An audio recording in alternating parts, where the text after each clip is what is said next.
안녕하세요. 네. 방송하기 전과 후가 달라진 점이 있습니까 혹시? 원래 인기가 높긴 했습니다만 노원 대표님이 후에 좀 달라진 점이 없나요? 아, 예, 제가 뉴스공장 직원인 줄 알고 있더라고요. 자, 일주일간의 여러 가지 이제 현안들, 사건 사고들을 노회찬의 시선으로 정리하는 시간인데, 자, 어떤 것부터 해볼까요? 최근에, 일단 추경. 지금 벌써 우리나라 워낙 다이나믹해가지고, 추경 가지고 한 하루 이틀 막 떠들더니 다 잊혔어요. 다 잊혀가지고. 네. 다 잊혔는데, 어쨌든 일주일 내에 일어난 일이니까요. 추경이 통과가 됐는데, 지난 금요일 날 합의를 했다가 토요일 날 아침에 자유한국당이 집단 퇴장을 해가지고 정족수 부족한 사태 벌어져서 이제 민주당이 잘못했다, 안일했다, 이런 얘기도 많이 나왔는데 어떻게 보십니까? 원래 이 계획은 원래 야당들의 여야가 합의한 네. 자유한국당을 뺀 나머지 당이 합의한 내용에 의하면은 저도 이제 우원식 의원하고 이제 통화로다가 서로 이제 그 당시 공유했던 게 뭔가면 새벽 1시에 네. 23일이죠. 그러니까 22일이 토요일인데 네네. 21일 금요일 날 이제 처리가 쉽지 않다. 그래서 22일 토요일 날 새벽 1시에 예결특위를 열고 네. 새벽 2시에 네. 본회의를 열어서 추경을 통과시키자 해가 합의를 했어요. 새벽에 전격 통과시키자. 예, 예. 이 합의에 대해서 자유한국당에서 들고 나온 거지. 들고 나와가지고. 자유한국당 만약에 그렇게 됐으면은 자유한국당이 왕따 되는 모양새 플러스 추경에 끝까지 반대한 모양새 이렇게 됐겠죠. 예, 되니까 네. 그러면 우리도 참여하겠다. 참여해서 반대 네. 표결할 테니까. 근데 이제 새벽에 하기는 어렵고 자기들이 연락도 해야 되니까 네. 아침에 하자. 아침 네. 9시 반에 하게 하면은 자기도 하겠다 해가지고 자유한국당에서 국회의장 앞에서 약속을 했어요. 네. 그래서 사실 연기된 겁니다. 원래 하려고 그랬는데. 예, 그러니까 9시 반에 나타났어요. 네. 그러다니까 이제 민주당 의원 중에 일부는 네. 자유한국당이 오면은 정족수는 되는 거고 정족수만 되면은 그 사람들 다 반대 표결 하더라도 네. 통과는 되는 거니까 그동안에 이제 불가피하게 이제 미뤄뒀던 그런 이제 외국 출장이나 이런 것들 네. 더 미루기 힘든 사람들은 이제 그렇게 알고 나갔어요. 네. 사실 그러면서 다른 두 개 야당의 이 원내대표들도 그래서 불참을 했거든요. 예. 그런 상황이 있었어요. 이제 45일간 끌어왔던 게 이제 끝났구나 생각하고 예, 이제. 예. 근데 자유한국당이 9시 반 좀 지나서 10시 가까이 되니까 들어왔어요. 예. 들어오더니 표결하려고 하니까 싹 다 나가버리는데 자기들이 나가버리면은 표결할 수 있는 정족수, 예. 의사 정족수 예. 도 안 될 수 있다는 걸 알고 나간 거예요. 나가가지고 또 그럼 집에 갔느냐? 집에 안 가고 또 근처에서 근처에서 이렇게 모니터를 통해 가지고 잠복하면서 예, 보고 상황. 있는 거야. 지금 어떻게 되는가? 우리가 나온 상태에서 아마 계속 진행됐으면 또 들어왔을지도 몰라요. 근데 이제 진행이 안 되니까 이제 쌤통이다 이러면서 이제 계속해서 개기고 있었지. 예. 쌤통이다. 저런 것도 알고 있었을 것 같아요. 우리가 이렇게 들어가면 이제 통과가 된다고 생각하고 말씀하신 대로 급한 일정인 사람들은 자리가 빠질 것이다. 자리가 받아 정족수가 안 되면은 그 책임은 또 여당이 가져갈 것이다. 그렇죠. 당연히 아무래도 책임 주고 여당을 향하게 돼 있죠. 그러니까 자유한국당의 나름의 전략이죠. 자기들 입장에서는. 우리 처음에. 근데 이런 건 전략이라고 안 합니다. 이런 용어는, 이런 데 쓰는 용어는 잔머리라 그러죠. 예. 잔머리는 굴리는 거고, 전략은 수립하는 거고, 이 차원이 다른 거죠. 이런 걸 전략이라 그러면은, 전략에 대한 모욕이죠. 그리고 자유한국당 입장에서는 전략이라고 부를 수 있는데, 제가 보기에는. 알겠습니다. 중립적인 입장에서는 잔머리라고 하죠. 그걸 써서 나름 기술이 들어간 거죠. 나름 성공한 거 아닙니까, 이게. 그러니까. 통과시키면서도 그게 이제 통과시킨 공을. 성공은 했지만은 전과가 늘었죠. 전과가 늘었죠. 이제 요주의 대상이 된 거죠. 약속을 해도 이제 끝까지 믿을 수는 없는. 이제 믿을 수 없는 거죠. 45일간 티격태격 하다가 국회의장 앞에서 자, 그럼 내일 아침에 합시다. 왜냐면은 나머지 나머지 야당과 통과시키기로 합의한 직후에 달려온 거거든요. 우리 빼고 하면 안 된다고. 네. 그러면은 아마도 언론을 통해서 자유한국당이 몰매를 맞았을 수도 있어요. 그냥 강행했으면 그렇죠. 예. 그런데 이제 거기서 그럴 수는 없으니까 들어와서 우리도 같이 하겠다고 한 다음에 안심시켜 놓은 다음에 싹 빠져버리는. 예. 사실은 저는 강행했어야 된다고 봅니다. 강행하지 않았던 것은 일종의 측은지심. 쟤들 그래도 이제 달려서 하자고 하는데. 버릴 수는 인간 되겠다고 하는데 기회는 줘야 되지 않겠는가 뭐 이런 거죠. 저는 그 측은지심은 그렇게 이런 경우에는 이제 좀 제고해봐야 된다고 봅니다. 네. 알겠습니다. 그러다가 당한 거죠 지금. 사실은 우원식 원내대표가 그래서 다시는 믿으면 안 되겠다고 말한 것도 이해가 가요.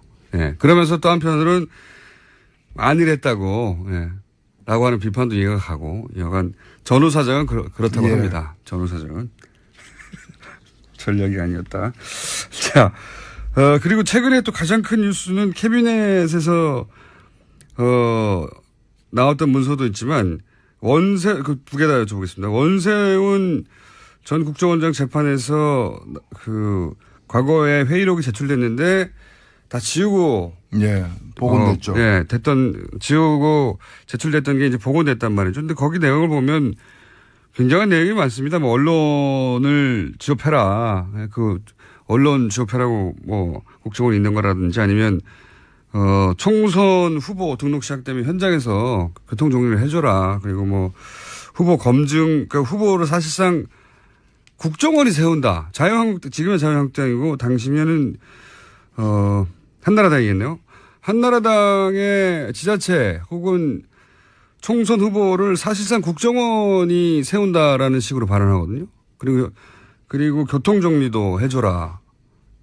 교통 정리가 뭘 의미하는지. 이게 정말 이게 심각한 문제입니다. 이게 굉장히 심각한 뭐 문제 법률적으로야 공직선거법 위반으로만 보이지만은 과거에 3.15 부정선거가 바로 이런 거거든요. 자유당 정권이 경찰을 이용해 가지고 부정선거에 앞장섰던 겁니다. 맞습니다. 선거 내용 결과 다 조작이 되는 거죠. 사실 그런 일을 한 겁니다.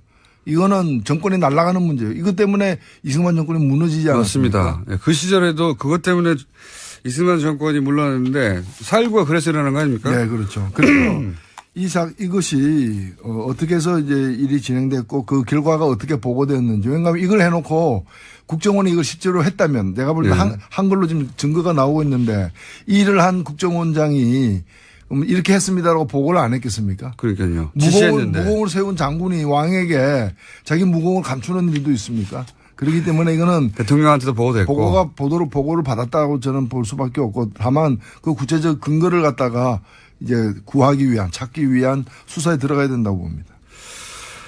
정말 대단한 부정이거든요. 국정원장이 특정 정당의 국정원의 자원을 활용해서 이제 특정 정당 후보를 사실상 우리가 정하는 것이고 그리고 현장에서는 교통 정리도 해라. 이 얘기는 저는 이렇게 이해가 됐거든요. 예를 들어서 당시 여당 후보가 상대하는 야당 후보가 좀 세면 그쪽에 맞타당을 한다든가 정리를 좀 해주라는 거죠.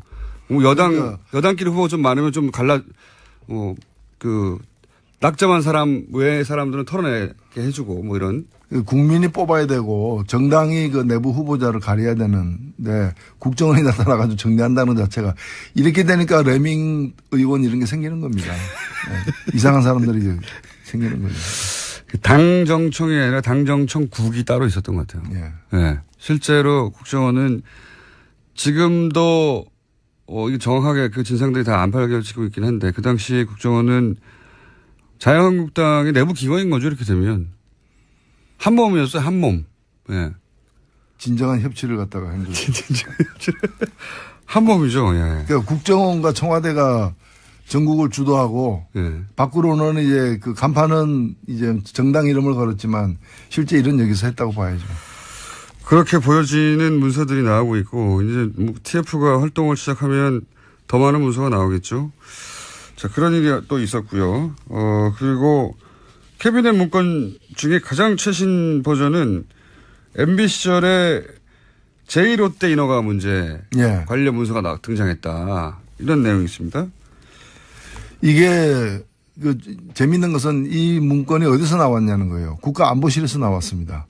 근데 하필이면 이 문건이 롯데 이 롯데월드 건물을 짓는데 왜 문건이 국가안보실에서 나왔느냐. 사실은 이 내용에 국방부가 관련이 돼 있거든요. 그렇죠. 예. 원래 국방부가 그 롯데타워를 갖다가 세우는 걸 반대해 왔는데 그렇죠. 그걸 MB 대통령이 그걸 누르고 예.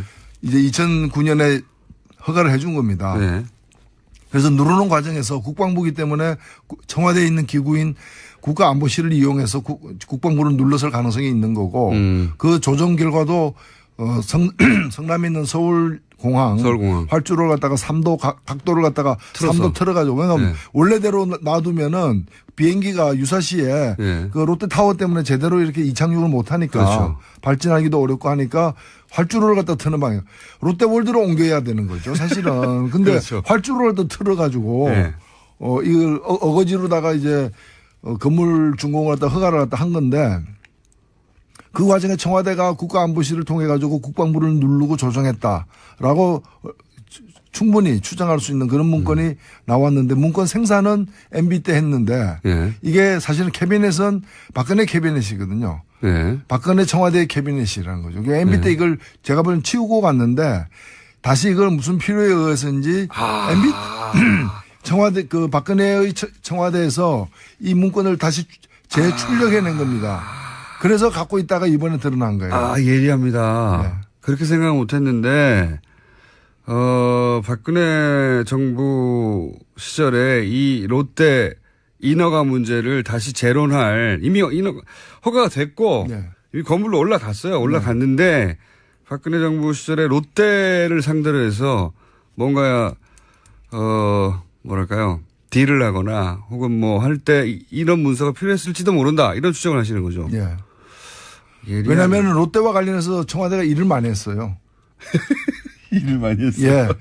그 면세점을 갖다가 처음에 줄 때 빼기도 그렇죠. 했고요. 예. 그 뺀 것도 하나 이제 큰 사연이 있는 예. 스토리가 있는 부분이고 그다음에 다시 또 집어넣었어요. 예. 그리고 그 사이에 신동빈을 갖다가 대통령이 직접 만났고요. 예. 또 대통령이 신동빈을 만난 날 최순실하고 통화를 300통 이상 했다는 거 아니에요. 그러니까 30몇 분 동안 30몇 분 동안 10몇 예. 통의 그 통화를 했다는 거 아니에요. 예. 몇 분 동안 10몇 통 곱하기 해서 300통이 머릿속에 들어가셨군요. 예, 뭐 그거 30 곱하기 10. 어쨌든 예. 예, 그런 보도들이 계속 나오고 있죠. 예. 그리고 실제로 지금 보면은 그 당시 신영자 롯데 부회장 예. 그 중요한 사람은 아닌데 이 사람은 정은호 사건 때문에 네네. 점포 몇 개 이제 입점시키고 그걸로 인한 뇌물을 받는 것 때문에 그 뇌물이 또 롯데 비자금이 됐다는 이유로 자택 수색을 받았는데 그 수색에서 나온 메모에 예. 안종범도 나오고 무슨 경제부총리도 나오고 다 네네네. 나오잖아요. 맞습니다. 근데 이것도 지금 덮었거든요. 예. 수사 안 되고 있거든요. 그래서 예. 박근혜 대통령 시절에 롯데와 벌인 여러 일들. 예. 주고받은. 예. 그 많은 일들이 이 문제와 무관하지 않다고는 봅니다. 그러니까 이를 벌이더라도 직전까지 전 정권이 벌였던 일과 다 연결이 되어가지고. 전 정권과의 거래 관계를 파악해야 되니까요. 그렇죠. 예. 아주 합리적인 추정이라고 봅니다. 이런 예리한 시각을 다른 데서는 접하지 못했습니다. 뉴스 공장이니까요. 매우 설득되는 이론입니다. 예. 그렇게 생각할 수 충분히 있겠습니다. 전 정권이 롯데하고는 어떻게 했나. 그리고 이번에는 롯데하고 주고받기 위해서 우린 또 뭘 어떻게 주고받을까. 이러는 데서 참고 자료로 필요했다. 아하. 그거 보자마자 이 문서가 나왔다는 걸 보자마자 그렇게 생각하셨어요? 저는 일단은 문서가 어디서 발견됐는지 청와대 내에서도 어딘지가 좀 주목이 갔고 국가안보실이라면은 수긍은 되는데 왜 이미 건물이 그 이명박 정부 초기에 허가가 난 건데 네. 물론 논란은 컸지만 허가가 난 건데 이 박근혜 정부의 그 캐비넷에서 말기에도 나왔느냐, 지나고 나서 나왔느냐. 네. 그것이 계속 그 자리에 있었던 것 자체가 주는 의미가 거의 9년 후에 나온 거예요. 여전히. 9년 동안 거기 있었던 게 아니라 국가안보실이라는 게 뭐 거대하지 않는데 다시 가져온 거다. 탐정입니다. 탐정. 네, 이건 탐정적 사고를 하는 분들 국내에 그렇게 많지 않거든요. 탐사정치라고 하죠. 탐사정치. 매우 일리 있습니다. 그렇게 하지 않으면 이 소수 진보정당의 국회의원으로 살아가기 힘들죠. 아니, 생존이야 뭐 다르게도 가능합니다. 자, 또 최근에 화제가 됐던 지면을 달궜던 것 중에 이원주 의원의 알바비 발언도 있었고요. 그리고 오뚜기가 갑자기 주목받고 있습니다. 그리고 홍준표 대표와 이명박 전 대통령이 만난 것도 있고요. 한 3개 중에. 예, 다 말씀드리고 싶은데 네. 홍준표 대표가 이명박 대통령 만난 거는 뭐 당대표 취임했기 때문에 네. 예우 차원에서 방문했다고도 볼 수 있고 다만 두 분이 이제 좀 각별한 심정일 거예요. 각별한 심정. 예, 한 분은 피의자고 한 분은 피고인이고 그래서 이제 뭐 피의자가 피고인에게 나 지금 떨고 있니 뭐 이런 걸 물었지 않았을까. 두 분이 사적으로 친한 걸로 알고 있습니다. 예. 아마 그 홍준표 대표가 그 전에 대표를 했을 때가 예. 이 이명박 대통령 때였죠. 예. 두 분 다 아마 가장 말기였고. 좋은 시기를 함께 같은 시점에서 보냈던. 그리고 두 분 모두 이제 국회의원에서 떨어지고 나서 미국에 가서 골프 칠 때 형 동생 하는 사이로 만났던 걸로 저는 알고 있습니다. 예. 예. 그다음에 뭐 이현주 의원은 이 발언이 사실 그냥 발언을 안 하면 참 좋겠는데 자꾸 발언을 해가지고 이게 이제 내용은 나도 월급을 떼인 적이 있는데 사장이 살아야 나도 산다는 생각에 고발하지 않았다. 그것이 바로 공동체 의식이다. 근데 저는 이게 쥐가 있죠, 쥐. 쥐가 나도 고양이에게 먹힌 적, 우리도 고양이에게 먹힌 적이 있지만 고양이가 살아야 쥐도 산다는 생각에 고발하지 않았다. 이게 공동체 의식이다. 그건 뭐 쥐하고 고양이는 동물 공동체다. 동물 공동체. 생명 공동체. 이게 저는 이제 이 포유류 공동체였습니까? 예. 저는 이 발언이 사실 의미가 있는 것이 좀 위험하다고 보는 것이 본인은 그냥 말이 좀 진위가 잘못 알려졌다 이렇게 해명을 하고 계신 것 같아요. 예. 근데 제가 이 발언 들 때 섬뜩했던 건 뭔가 하면은 이게 바로 유신입니다. 이게 바로 전체주의예요. 이 강자가 공동체를 위해서 약자에게 양보한다. 이렇게 돼야 말이 되는 건데 약자한테 공동체를 위해서 약자가 강자한테 양보하라. 북한이 언제 쳐들어올지 모르니까 노동상권 유보하자. 예. 뭐 이런 얘기들 있잖아요. 예. 이렇게 크고 작게 우리에게 민족을 위해서 국가를 위해서 개인이 희생해야 된다라는 그런 어떤 법칙처럼 이렇게 관철되고 있는 거거든요. 가정의 평화를 위해서 가정폭력 정도는 눈을 감아야지. 우리 회사 기업 이미지를 위해서 직장 내 성폭력 그냥 묻어두고 가야지. 그런 거 가지고 무슨 경찰서 들락거리냐. 너는 공동체 의식이 없는 거야. 이게 조폭 문화가 딱 이런 거잖아요. 조직을 위해서 예. 너는 엎드려 당해. 그러니까 이런 것들이 이게 나중에 가면 히틀러까지 가는 거죠. 이거는. 그래서 이게 우리는 쓰라린 경험을 갖고 있고 이것 때문에 수많은 사람이 감옥을 드나들었던 그건데 이런 것이 마치 굉장히 자연스러운 공동체 쥐들이여 고양이 생각도 해주자. 공동체 의식에 대해서 잘못 이해한 것이기도 하거니와 사실은 우리 사회가 오랜 세월 그렇게 약자가 강자한테 양보하도록 하는 그런 발상들을 군사정권 시절부터 이렇게 심어왔죠, 머릿속에. 그래야 그렇죠. 한다고. 예. 네. 그 영향을 받은 것 같네요. 말씀을 듣고 보니까. 이게 이런 게 우리에게 곳곳에서 논리로 이게 조직 문화의 논리, 집단의 논리에 이게 굉장히 위험하게 이렇게 들어가 있어요. 제목이 또 하나 새로 왔는데요. 많이 왔어요. 많이 왔는데 그 중에 하나 갑자기 저희 PD가 피를 받았는지 문자를 썼는데, 노란 도일이라고. 코난 도일에서 아마 뜨었나 봅니다.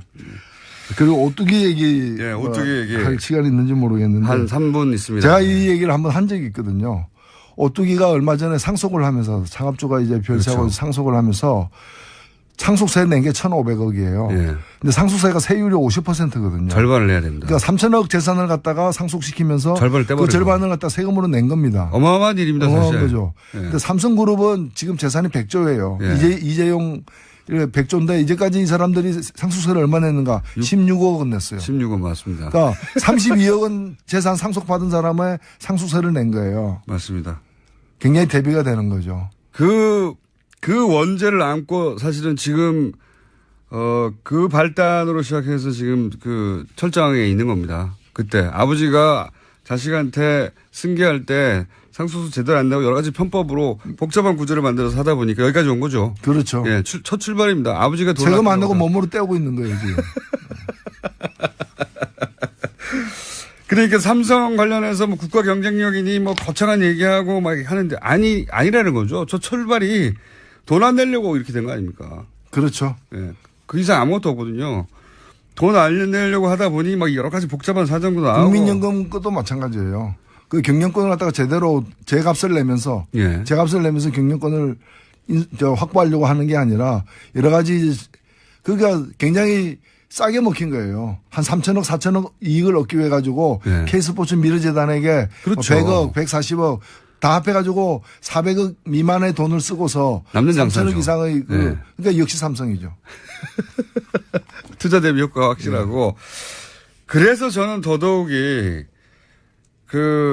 이게 이제 거래라고 치면 지금 뭐, 법원에 가 있으면 결론이 곧 나겠죠. 근데 거래였다고 치면 그렇게 기우는 거래를 했을까? 우리가 알고 있는 지금 말 지원받고 현금 뭐 100억대 나가고 다 합쳐서 몇백억 안 되는 이 정도를 받은 게 다였을까? 과연. 그런 생각도 하게 됩니다. 네. 우리가 모르는 게 있지 않을까. 그러니까 이게 더 좀 들여다봐야 될 게 이번에 그 우병우 문건에서도 이제 청와대 문건에서도 나왔습니다만은 이건희 는 저도 이제 우원식 의원하고 이제 통화로다가 서로 이제 그 당시 그 공유했던 게 뭔가 하면 새벽 1시에 예. 23일이죠. 그러니까 22일이 토요일인데 네네. 21일 금요일 날 이제 처리가 쉽지 않다. 그래서 22일 토요일 날 새벽 1시에 예결특위를 열고 네. 새벽 2시에 네. 그 본회의를 열어서 추경을 통과시키자 해가 합의를 했어요. 새벽에 전격 통과시키자. 예, 예. 이 합의에 대해서 자유한국당에서 네. 들고 나온 거지. 들고 나와가지고. 자유한국당 만약에 우리 그게 됐으면은 자유한국당이 왕따 되는 모양새 플러스 추경에 끝까지 반대한 모양새 이렇게 됐겠죠. 예, 되니까 그러면 우리도 참여하겠다. 참여해서 반대 네. 표결을 할 테니까. 근데 이제 그 새벽에 하기는 어렵고 자기들이 연락도 해야 되니까 네. 아침에 하자. 아침 네. 9시 반에 하게 하면은 자기도 하겠다 해가지고 그 자유한국당에서 뭐 국회의장 앞에서 약속을 했어요. 네.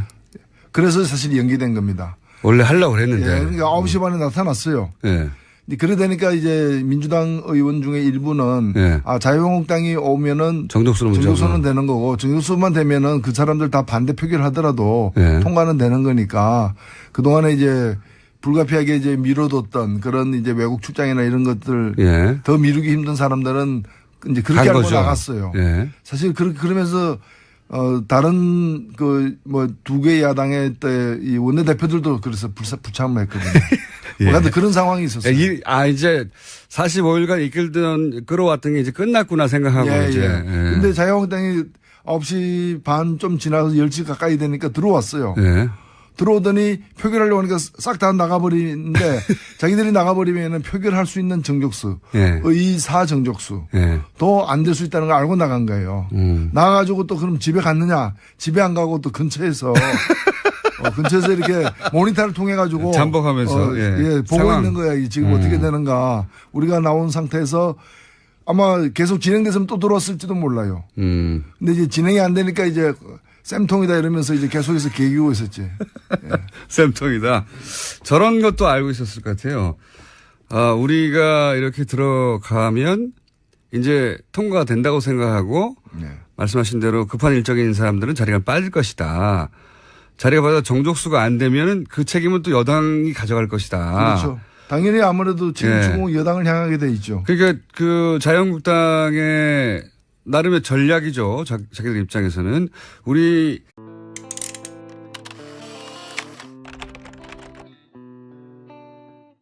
안녕하세요. 네. 방송하기 전과 후가 달라진 점이 있습니까 혹시? 원래 인기가 높긴 했습니다만 대표님이 후에 좀 달라진 점이 없나요? 예, 제가 뉴스공장 직원인 줄 알고 있더라고요. 자, 일주일간의 여러 가지 이제 현안들, 사건, 사고들을 노회찬의 시선으로 정리하는 시간인데, 자, 어떤 것부터 해볼까요? 최근에, 일단 추경. 이제 벌써 우리나라 워낙 다이나믹해가지고, 추경 가지고 하루 이틀 막 떠들더니 다 잊혔어요. 다 잊혀져가지고. 예. 다 잊혔는데, 어쨌든 일주일 내에 일어난 일이니까요. 추경이 통과가 됐는데, 지난 금요일 날 합의를 했다가 토요일 날 아침에 자유한국당이 집단 퇴장을 해가지고 정족수 부족한 사태 벌어져서 이제 민주당이 잘못했다, 안일했다, 이런 얘기도 많이 나왔는데 어떻게 보십니까? 원래 이 계획은 원래 그 야당들의 그 여야가 합의한 네. 자유한국당을 뺀 나머지당이 합의한 그 내용에 의하면 하지 않았던 것은 일종의 측은지심. 쟤들 그래도 이제 달려서 하자고 하는데 버릴 수는 인간 되겠다고 하는데 기회는 줘야 되지 않겠는가 이런 거죠. 저는 그 측은지심은 그렇게 이런 경우에는 네. 이제 좀 제고해봐야 된다고. 네. 알겠습니다. 그러다가 당한 거죠 지금. 사실은 우원식 원내대표가 그래서 다시는 믿으면 안 되겠다고 말한 것도 이해가 가요. 네. 그러면서 또 한편으로는 안일했다고 라고 하는 비판도 이해가 가고 여간 전후 사정은 그렇다고 예. 합니다. 전후 사정은. 전략이 아니었다. 자. 그리고 최근에 또 가장 큰 뉴스는 캐비넷에서, 나왔던 문서도 있지만, 두 개 다 여쭤보겠습니다. 원세훈 전 국정원장 재판에서 과거에 회의록이 제출됐는데, 다 지우고. 예, 복원됐죠. 지우고 제출됐던 게 이제 복원됐단 말이죠. 근데 거기 내용을 보면 굉장한 내용이 많습니다. 언론을 지급해라. 언론 지급해라고 국정원이 있는 거라든지 아니면 총선 후보 등록 시작되면 현장에서 교통 정리를 해줘라. 그리고 후보 검증, 그러니까 후보를 사실상 처음에 근데 이런 건 전략이라고 안 합니다. 이런 용어는 이런 데 쓰는 용어는 잔머리라 그러죠. 예. 잔머리는 굴리는 거고 전략은 수립하는 거고 이 차원이 다른 거죠. 이런 걸 전략이라 그러면은 전략에 대한 모욕이죠. 그리고 자유한국당 입장에서는 전략이라고 부를 수 있는데 제가 보기에는 알겠습니다. 중립적인 입장에서는 잔머리라고 하죠. 그걸 써서 나름 기술이 들어간 거죠. 나름 성공한 거 아닙니까 이게 그러니까 통과시키면서도 그게 이제 통과시킨 공을 성공은 했지만은 전과가 늘었죠. 전과가 늘었죠. 이제 요주의 대상이 된 거죠. 약속을 해도 이제 끝까지 믿을 수는 없는. 이제 믿을 수 없는 거죠. 45일간 티격태격 하다가 국회의장 앞에서 자 그럼 내일 아침에 합시다. 왜냐하면은 나머지 나머지 야당과 통과시키기로 합의한 직후에 달려온 거거든요. 우리 빼고 하면 안 된다고. 네. 그러면은 아마도 언론을 통해서 자유한국당이 몰매를 맞았을 수도 있어요. 그냥 강행했으면 그렇죠. 예. 그런데 이제 거기서 그럴 수는 없으니까 들어와서 우리도 같이 하겠다고 한 다음에 안심시키는 다음에 싹 빠져버리는. 예. 사실은 저는 강행했어야 된다고 봅니다.